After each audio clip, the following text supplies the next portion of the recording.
Sponsored by iFixit.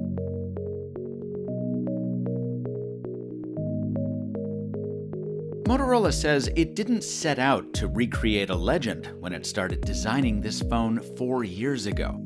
It's just that sometimes the best ways are the old ways. This is the Motorola Razr from 2004, and this is the new Razr for 2020.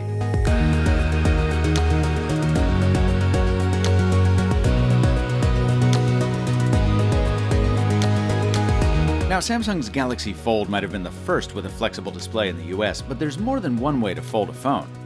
While the Galaxy Fold is more like a tablet that collapses to a chunky candy bar, the Razr is a new take on the clamshell phone. When it's open, you get a tall 6.2-inch plastic OLED display that reminds me a lot of Sony's latest Xperia's. Its 21:9 aspect ratio is ideal for cinematic video and reading long documents with a minimum of scrolling, and it's easier to use one-handed than a wider display would be. It's bordered on the top by a notched 5-megapixel selfie camera, which is meant mainly for video calls, and on the bottom by the Razr's signature chin.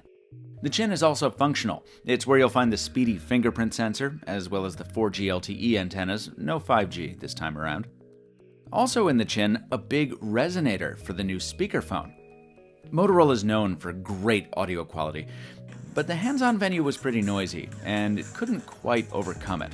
I look forward to giving it a proper listen during the review. I was able to make a couple test calls, though, and the feeling of talking on a Razr hasn't changed. It's weirdly flat and thin. In point of fact, exactly as thin as the first model from 14 years ago. Now, hanging up on robocallers doesn't pack quite the satisfying clack as the clamshells of old, but that's because there's a lot more going on inside this hinge. Motorola worked with Lenovo's laptop team on this design, which lets the screen curl in a sort of teardrop when you shut the phone. You see how it flexes here? And how it slides downward into the chin by a millimeter or so? What that does is let the stainless steel casing close completely around the screen, which makes it tougher for dust to get in there. And it also avoids a sharp, tight kink that might cause a crease to form in the screen. On that subject, it's not the uniform perfection of a glass display, but the Razr's is much flatter and less variegated than the Galaxy Folds. Motorola also applied its usual nano coating to the panel so it's water resistant. With these big gaps in the sides when you open and close it, I still wouldn't take it anywhere near the beach, but I was struck by how confident and nonchalant the company's engineers were about durability. They really don't seem worried about it, which, to me, says a lot. While that primary display is the main attraction, you've got one on the front, too.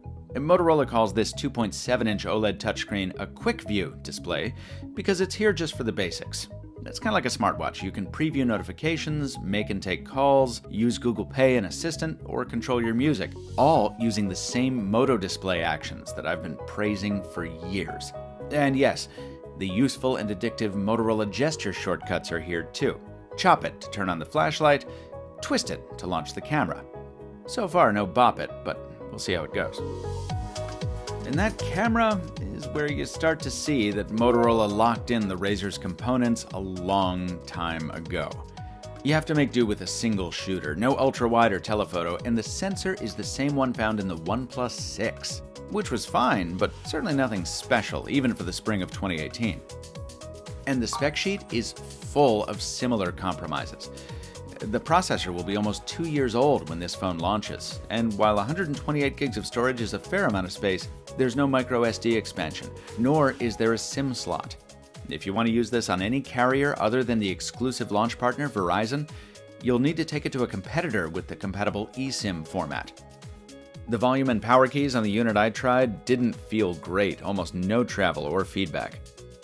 The plastic back might suggest wireless charging, but that's not here, just wired 15-watt charging through the USB-C port. And on top of that, the battery is only about 2,500 milliamp hours. That's 10% smaller than the battery in the Pixel 4 I just reviewed, which has the worst endurance I've seen in years. And to top it all off, the units we got to handle were running an Android version behind, though Motorola does promise an update shortly after launch to Android 10. That's a lot of compromises for $1,500, which is what this will cost you when it goes on sale in January. But don't click away yet. I'm going to tell you why I think this thing will still be a smash hit right after a word about how you can save money with a little do-it-yourself action.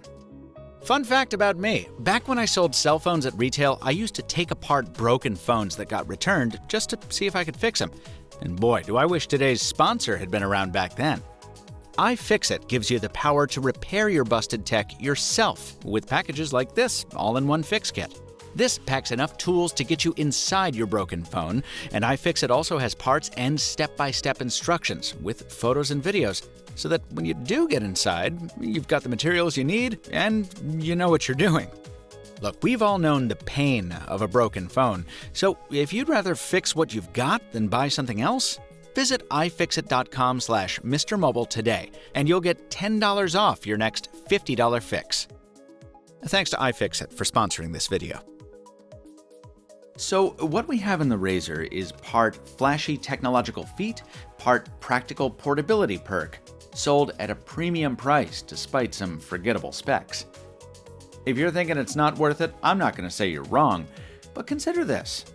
When the first Razr launched in 2004, it too was exclusive to one carrier.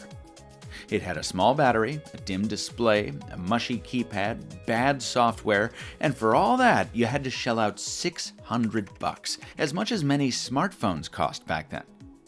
And Motorola would go on to sell 130 million Razr series phones over the next 4 years. It was the most successful flip phone of all time. Today, the market is different, and a lot of us reviewers have been railing against the scourge of $1,000 phones when you can get a great one for $500. But, counterpoint. This is a secret between you and I'm going to buy this.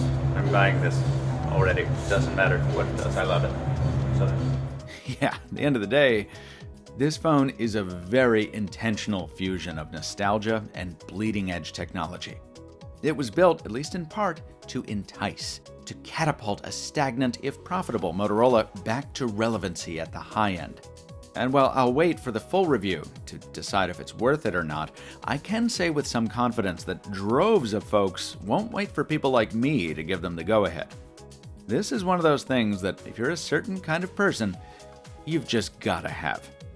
It's nice to see smartphones like that again, especially when they come from the brand that basically invented the cell phone. This hands-on was shot at a Motorola press event in Los Angeles ahead of the official debut. As always, MrMobile does not produce paid reviews, and Motorola was not given a copy of this video ahead of publication. They're seeing it for the first time right alongside you. If you like videos like that and you'd like to see more, please subscribe to the MrMobile on YouTube and check out Android Central's hands-on for an alternative perspective. Until next time, thanks for watching, and stay mobile, my friends.